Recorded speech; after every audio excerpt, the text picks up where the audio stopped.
Welcome to The Venus Files. I'm Talia. I'm Stephanie. I'm Darylyn. And I'm Carmen. Welcome everyone. Yes. We're Welcome back to our excited. channel. Yes. I'm super excited. If y'all are here for what is this episode? I don't know what episode we're on, but thanks for being here. Yes. We're We very excited. What a time. We're still in 2020. Yeah. And it's just I think it's just been a long year, sis. We're still in 2020 and it's just seems So like much one going on. hit after another. Yes. Yeah. Can't get a breath. Like, Nope. it's just like, Nope. And so one of the most recent hits was us finding out about the passing of Chadwick Boseman. Yes. Yeah. Like our superhero. Yeah. Literally. Yes. Wakanda forever. Forever. Forever. You're welcome. We had to. It was a bit. I know. Had to. Don't judge us. Yeah, don't come for us. Don't come We're for us. just- So that hit. It hard. did. It I hard. was literally working where were you when you got the text? Like It was like late. it was like 9 o'clock at night because I get up Yeah. at 10. So I literally was at work when I saw it, and I was like, nah, this ain't real. Yeah, it was like. I was on a cabin trip. Yeah. Yeah. I was like, are you sure? And of course you go to Instagram and just like, okay, when you start seeing the pictures, When you you start like, seeing, and it just got more and more sad because I was just like, dang, he's so young. he's It's so young. unexpected. I mean, and such a talent. Yeah. true. He was. It's like he started. Like his how. Like He provided us so much goodness in the past 4 years while he was struggling that it was just truly an example of how God can use you in the midst of your struggle. Yes. But he just provided so much goodness. Yes. So that's why for me it was just like, dang. Oh yeah, it was at nighttime for me too, and I was getting ready for bed, and I seen it, and I went on Instagram to confirm. I was like, Yeah, because for some reason that's what all the right. stuff is. And once I saw that, I literally just put my phone down, laid down, and I cried myself to sleep. Like I was like almost like I knew him, but it was just like, man, like I think we see ourselves in him. Yeah. Because one, we want there to be an influential black figure, and two, he's like our peer. Yes. He's like, I mean, he was older than us, but not by much. Not by Right. much. And to hear that he was, going through that for 4 years and no one knew. I mean, of course, there's like controversy on whether or not he should have said something, but that's his choice. That's however you want to play that. That's fine. But still, just to know that he did so much in the midst of his struggle was like really influential. It triggered so many different topics too, because this year has just been a year of so much like turmoil. Yeah. So it's like we're already seeing black men being murdered. Yep. Right. So then when the black superhero passes away, it's like, Yeah. dang, I that was didn't just think like about another that. hit. Yeah.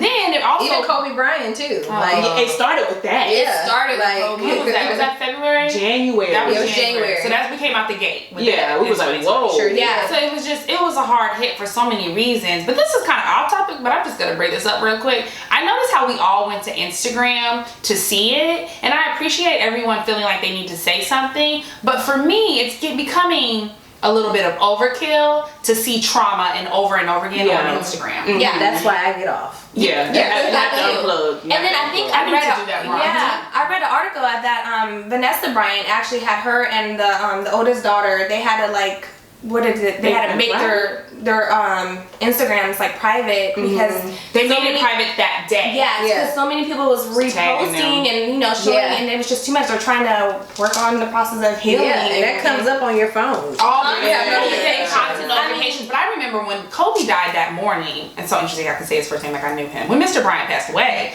like I need to give him that respect. Right.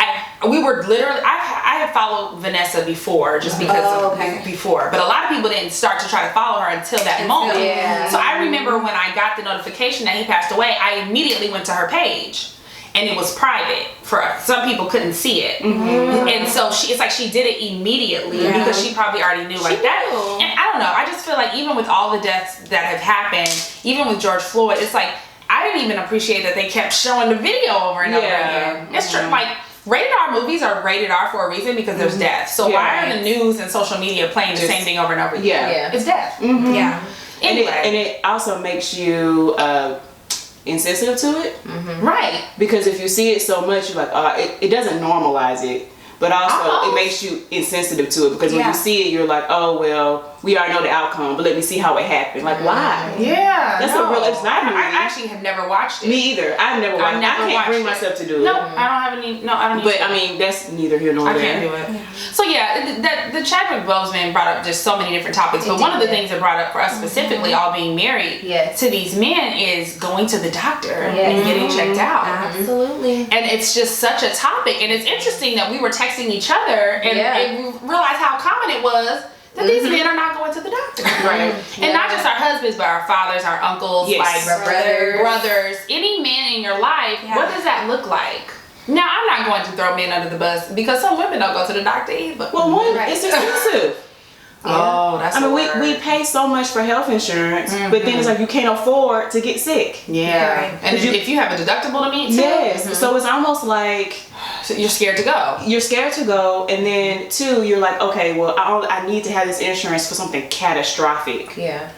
But you know, a lot of times, like with cancer and things like that, like with colon cancer particularly, I mean, you got to look at the change in your stool, when you start having bleeding from the rectum, like anything that changes. And some of those things present themselves very sporadically. So you may not see it, you know, daily. It may be once here, once there, but then it could be a tumor. And because, you know, I used to work in that. So and that's what I saw was that, oh, it'll start off as my stool is not black, or my stool changed consistency, or I have bleeding when I wipe, or I have pain, and it just progresses on. So my concern, or my question is, do you start seeing those symptoms after you're already pretty far along? Not necessarily. You may get the bleeding, very early, but colon cancer itself usually starts off very slow growing. That's what I was So if it's progressing that fast, that means it's aggressive. And we're also not saying that, you know, Mr. Chadwick Boseman did not go. We don't know the situation. We're just saying in general how important it is to go to the doctor and get that checkup. I think because of the history the African Americans have had, all minorities have had with going to the doctor and things that have happened in the past. We were talking about the where was it at in Alabama? Oh, Tuskegee. The Tuskegee study. Yeah, like the history of that study brings fear in itself. Where I've heard people literally say, "Oh, I ain't going to the doctor. I don't want them experimenting on me. They're not going to experiment on me that I don't know." And right, but we need access to healthcare that feels safe. And that's why it's so important for you to have a provider that you're comfortable with, and maybe one that even looks like you. One that can advocate for you, because they know your struggle. They know exactly what goes on in your community. Right. But that's having access to that. I think too, we need to make it a priority. I feel like sometimes, yes, you know, some people can't afford it, you know, and some people can, but there's other things that we buy. Oh, for sure. And we don't, we neglect. Right. You healthcare. know, healthcare. Right. You know how we think. And, but it falls on us too. It's a priority. You know, you're supposed to treat it like everything else. So true. If I don't go to the doctor, it goes away. If I don't know it, it goes away. You know how we think. Or you're scared to find out what it is. And that's how my husband is. He supposedly made a appointment in September last year. It's almost October. He hasn't been to the doctor, and he was like, "I'm a little scared to go." Because you don't know what you're gonna find out. But you need to go. It's not gonna change the reality. The reality is a reality. I think I take for granted my healthcare background and realizing that a lot of people, when they go to the doctor and they get these diagnoses or they find out this information, they're literally terrified. And they're terrified because of a lack of information. So you really hit it on the nose, Carmen, when you said maybe go to someone that looks like you or somebody that you're comfortable with. And I think maybe 2020 has kind of given people more options, because 2020 you're starting to see a lot more telemedicine. That's and true. so maybe the provider that looks like you isn't around the corner or here, but go ahead and call your telemedicine provider in another area. You know, so use your options, because if whatever makes you most comfortable, it makes such a big difference. I didn't even think about that. And if you can't find anyone that looks like you, ask questions. I know when I go to the doctor, I'm asking questions. Period. And don't feel rushed. No. Like if you have a question, get your question We have to advocate for ourselves. Write it down. Write down make the your questions. list. Check it off. I do the same thing. I before I go to my appointments, I will think about it the day ahead, and I'll just like write down my questions and ask. Because in the moment you can get really flustered, or the doctor is rushed, so you feel rushed. So as much as you pay, you better get your question answered. And research. Like I'm quick to find another OB. I'm not feeling this one. Let me find somebody else. I had to do that with my pregnancy. Oh, really? I had three OBs. Wow. My original one, she doesn't birth babies anymore, so I had to pick another one. Wasn't happy with her, and then I picked another one. So I'm good. She's good. But you're comfortable advocating for your health. Some people are not. They just take what the doctors say as law, and they don't challenge it. Yeah. Right. And that's why people are on all these medications. And sometimes, as healthcare providers, we don't talk to each other well. So someone may prescribe you this or that, and then another doctor may prescribe you this or that, and you don't know how well to interact with one another. That's why your pharmacist comes into play, so they can tell you. Absolutely. Yes, That's true. That's true. And that came from having a husband who's in the health field as well, and it came from my past experience with being pregnant and being a black woman, being pregnant with everything that's going on. That's a whole episode. Yes. So I wasn't always like this until now. Right. And my husband he goes to every appointment with me. He's making sure, like, where they stick you at, where did they do that? Like, he don't play. That's good. So But if you have people in your family, just make sure you reach out to them. And even if you don't have any family that's in the healthcare field, just getting a second opinion, going to a different doctor is okay to get a second opinion. It's not that you're questioning the previous doctor. Right. Maybe you are questioning. Well, it is your body. Look, you're about to get medication, surgeries, whatever it is, so you do want to question it. It's okay to get a second opinion. And then, innovative ways, new ways. One doctor might want to do surgery, but there's also, the naturopathic way. Or, I think the biggest thing is prevention. Like my father had colon polyps at the age of 40, so my siblings and I, we have to get colonoscopies 10 years prior. So I've already started. Okay, good. I mean, I like the colonoscopies because of the propofol. It's a nice little nap. The worst part is the prep, though. Prep, yeah. The prepping is. But That sounds familiar. Is that Michael Jackson? Michael Jackson. She said that sound familiar. well, Talia, so because usually for colonoscopies, it's usually 50 that you start getting colonoscopies, right? Right. So how did your dad find out that he needed one early? He was having some symptoms. Exactly. He was having a lot of stomach pain, and it is a really good question. And I believe, I'm not too sure, but maybe even some bleeding, like with wiping or something. So he did go and get seen. Good. And then it's just kind of hearing about it. A lot of my family members, it's prominent in both sides of my family, and so colonoscopies, just early detection, prevention. But I get it. Like we see something or have a symptom, we're like, oh, it's gonna go away. And then if it does go away, we're like, oh, it was nothing. Right. And then But it could have been something. It could have been something. And that's good too. Family history. Asking about your family history. Oh, yeah. Like, hey, what do that's really good. Those of you who have the benefit of having grandparents still alive, ask those questions. Make those phone calls just because that information is so important long term for you, or maybe not you, maybe your child. Like you just don't know.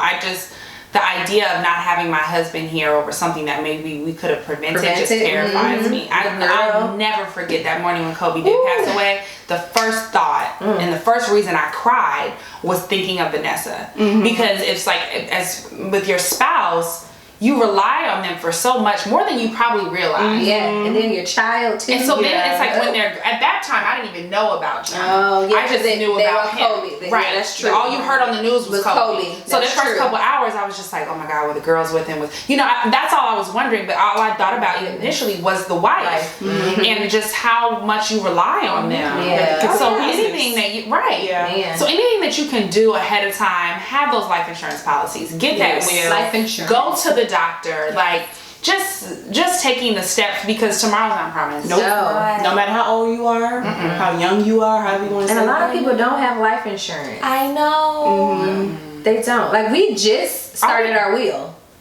Just started it. We started ours when I was pregnant. That's when I realized that it's a shame, but I didn't have anything lined up until I got pregnant. I don't have a living will. I think that's our homework. It's like, because I know when I talked to Q about it, my husband, I said we should do like a living will or something. He's like, that's so morbid. Why would you think about death? We're so young. I was like, You don't know. It could be a car accident. It could be a heart attack. But young ain't got nothing to do with it. It don't. We all gotta go. Right. If it's your time, it's your time. You don't know the time or place unless there's a timeline or whatever. Like, but you gotta make sure your family taken care of, and a GoFundMe is not enough. I get why people don't talk about it, because even right now I'm uncomfortable. The idea of not being here makes me uncomfortable. But you can't do anything about it. You gotta be prepared. That's true. No, I know. That's scary. And that is. and that's the thing too. Like, we all have our appointment. We don't know, and that's what makes me want to enjoy life so much more. Because you don't know. Like when you think about Chadwick, like he filmed all those movies while going through that.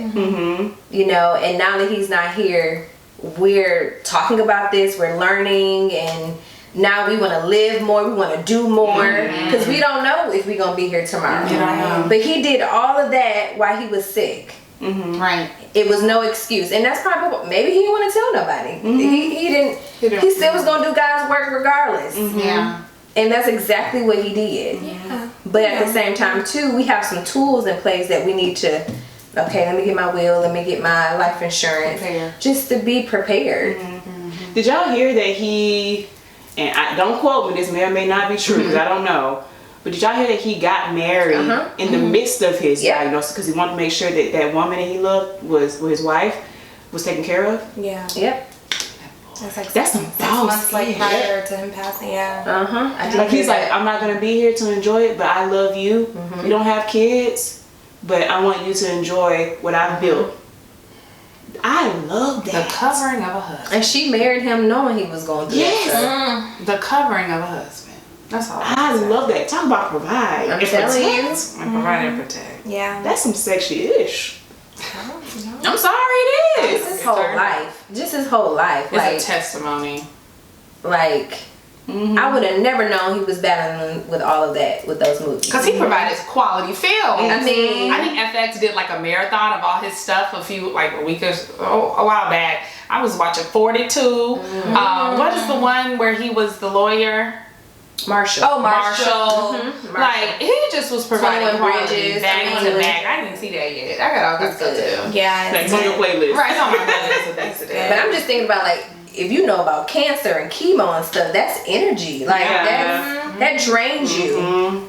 Like, whew. Yeah. So, I mean, what are some ways we can get our husbands or just all men and, you know, going to the doctors? Like, do we have to have like incentives or like for my husband, he said he's open to next year getting a colonoscopy. Good. So I was like, oh, okay. So there was no pushback on that. But if it's anything like minor, he won't. He'll be like, I'm gonna just, you know, I would say the Chadwick Boseman thing helped. Yes, I was gonna say they had to see other black men. Because it makes it more relatable. Yes. So now if I suggest it and bring up Chadwick Boseman, he'd be like, oh, you're right. Because You know what I'm saying? toe up when you passed away. Yeah, so I think now that unfortunately we have that comparison to be like, well, look how young he was, and I can just say, you know, you want to be around for the Dayton, that's our daughter's name, or you want to be around for this. Right. So just like painting the picture of what if it happened to you, Right. to get them to go. And the thing is that being a wife, we're automatically known for like nagging about things that may not be as important to them. But so they have to have a friend or something that, like you said, that is going to advocate for that. So we can always put it out there, but they're going to need reinforcing. Right. Yeah. Sometimes you got to make the appointment for them. Yeah, or say you're going to brunch and pull up at the doctor. That's it. That's actually a very good That idea. is a good idea. I hope you don't watch this episode. That way I can just pull that. I'll let y'all know what happened. Hey. Yeah, that's a good idea. I like that. Make the appointment. Make the appointment. Well, most wives do, and they just That's show so up. true. Most wives do. The dentist, the doctor. Yeah, because I everything. know my husband said, well, I just thought you was gonna make it for me. I don't know your schedule, bro. Like, for the dentist, I don't know your schedule. But I mean, that's sometimes an expectation. Yeah. Because we're supposed to take care of that kind of stuff too. So just seeing what works for your household. Yeah, like my husband's real competitive. So if I brought up the dentist, like, man, let's go to the dentist and see who had the least amount of cavities. He'd be like, man, I ain't got no cavities. I'm like, well, you gotta make an appointment to see. Boom. Oh, that's good. So you just gotta know your husband. You gotta know your husband. I have to make the appointment. Or I hit him with one of these, baby, I need you. I need you here, okay? I have to get like real serious, crying. Like, we need you. Come on, this is important. That'll do it. All right. Trigger that emotion. See, I'm a crier, You so still ain't made he no see way. right in it. Because you've been doing it for so long. It's like, Yeah, your girl been crying for years. I can't do it. That don't give me much. But if it work at your house, let it work. Right. sis. Do you guys have a problem going to the doctor? No. No. Let's go. Let's I'm go. scared. Unless I'm I will scared. say I go regularly because I have to go to the doctor. Yeah. But I don't like to go to the I shouldn't say this. I don't like to go to the emergency room. It's not my spot. For multiple reasons. One, because of the price that comes after the fact. I literally am still paying a hospital bill from before I went to the doctor, before we were supposed to go to Paris, and I literally had a flare. And so it was so bad that I ended up going to the ER. I'm still paying that bill. And so because of that, I'll be the last person at the ER. Just because, this is no shade to ER doctors or ER physicians or nurse practitioners, anything, but they're very general. So you're going to look at a very general situation and try to make a call. And with my lupus, my situation is very specific. So you may make a call or a decision, but you don't even know my history the way that I feel like you would need to know to make a call.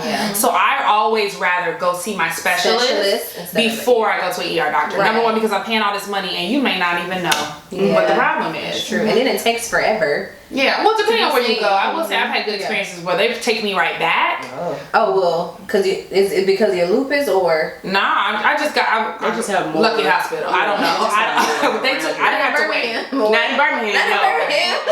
Yeah, no, I feel like they took me right back, but it's just like the price. If I'm gonna pay that much, you need to know. I'd rather wait and talk to my doctor. But I also have the benefit of really trusting and knowing my doctor. Yeah, everybody doesn't have that. That's true. But I think that's like what you said. I think that's more so with being preventative, so you don't have an emergency situation pop up. Because if you do, one is going to be something they got to make split decisions. Because usually, say ER docs or nurses and that whole staff, they're like, "Can we save your life right now? Can we make you comfortable what do we right need now? to do right now?" Versus like, I'm not here for maintenance. I'm not here for this or that. I'm for right now. What can I do? And then we'll get you out later to make sure you're comfortable. But yeah, if you keep up with your preventative stuff, you shouldn't have to go to the ER unless for something traumatic. And I feel like because of the cost of healthcare, people don't go to the preventative. So true. And then they show up at the ER when it's bad or when they don't know what to do or because they don't have a doctor. So they don't have a doctor, so they go to the ER. Like, oh, I'm sick, I'm going to the ER. And so I've even had this discussion with my husband. Like, if something will happen, he'll be like, man, or let's say my knees hurt or something. Like if something's bad and he's scared, he'll be like, I better go to the ER. And it's like it's not like I'm trying to deter him, but it's like, do we need to really go to the ER? Or can we go to the urgent care? Or are you okay enough to go to your doctor on Monday? You know, I have to put it in perspective. And I'm not trying to minimize what you're feeling in this moment, but you got to think it through here in the US. So. It's hard. It's such a hard call. Now I will say I played with going to the ER with myself, but if something was wrong with the baby, we would be in there. I don't play about that. Well, but for me, really they can't tell you when you don't know. But for me, I go to the doctor on Monday. I got yourself for a couple You're more not hours. gonna get this $1,000 from me. No, call me cheap. Well, you don't need to call me cheap, but just call me. So yeah, I think it's just the importance of letting them know we love them, we want them around. What can you do to be around? I think that's really good that your dad just went to the doctor. I mean, my mom, and having kids, but and unfortunately, my uncle, his brother, didn't go to the doctor, and so he found out when it was too late, and so. And my dad took it hard actually because he did my dad went to the doctor, and then when my uncle was, complaining to him, he was encouraging him to go, but he didn't. So my dad felt responsible, almost like, your brother's keeper. So it's like he took that hard, like he didn't push harder or take care of himself kind of thing. But that's why you said you gotta know your husband, know the men in your life, and how to get them to the doctors because early detection, and it's not even just the men. I mean, women too. My mom, that's so true. Anyone that's dealing with. I feel like. Well, my question is, since for your lupus, do you kind of use that as not an umbrella, but if you're having a symptom, or you're like, okay, that's just my lupus, or can you compare the difference? Like, okay, this is a lupus. This is something new. Let me go to the doctor. Like for me, I think with having endometriosis, any type of pain, I'm like, oh, that's just my endometriosis pain, where I'm not really, like, well, maybe this could be something different, something more, and then. Yeah, I agree. I think anything, especially with a chronic illness, that's always my first thought. Like if my knee hurt, I'd be like, child, I had ice cream yesterday, that's that lupus. Like I know, your body, and you're more attentive because of my chronic illness. So a lot of times if my knees hurt or if I have a really bad headache, I initially go to that. I will say, as a healthcare professional, I see all these different type of disease states with what I do for work, and I always kind of extra like worried or scared. But I just try not to. I can't live in fear. Nope. You know, you can't live in fear. know. But no, I do agree that I'll look at stuff and be like, oh yeah, that's the lupus. Yeah. You know, and I've been blessed to say it's pretty well controlled. Yeah. So good. when something does come up, it's kind of like, you know what's going on. I've done so well since I had the baby. Like I feel like pregnancy is healing for lupus. Yes.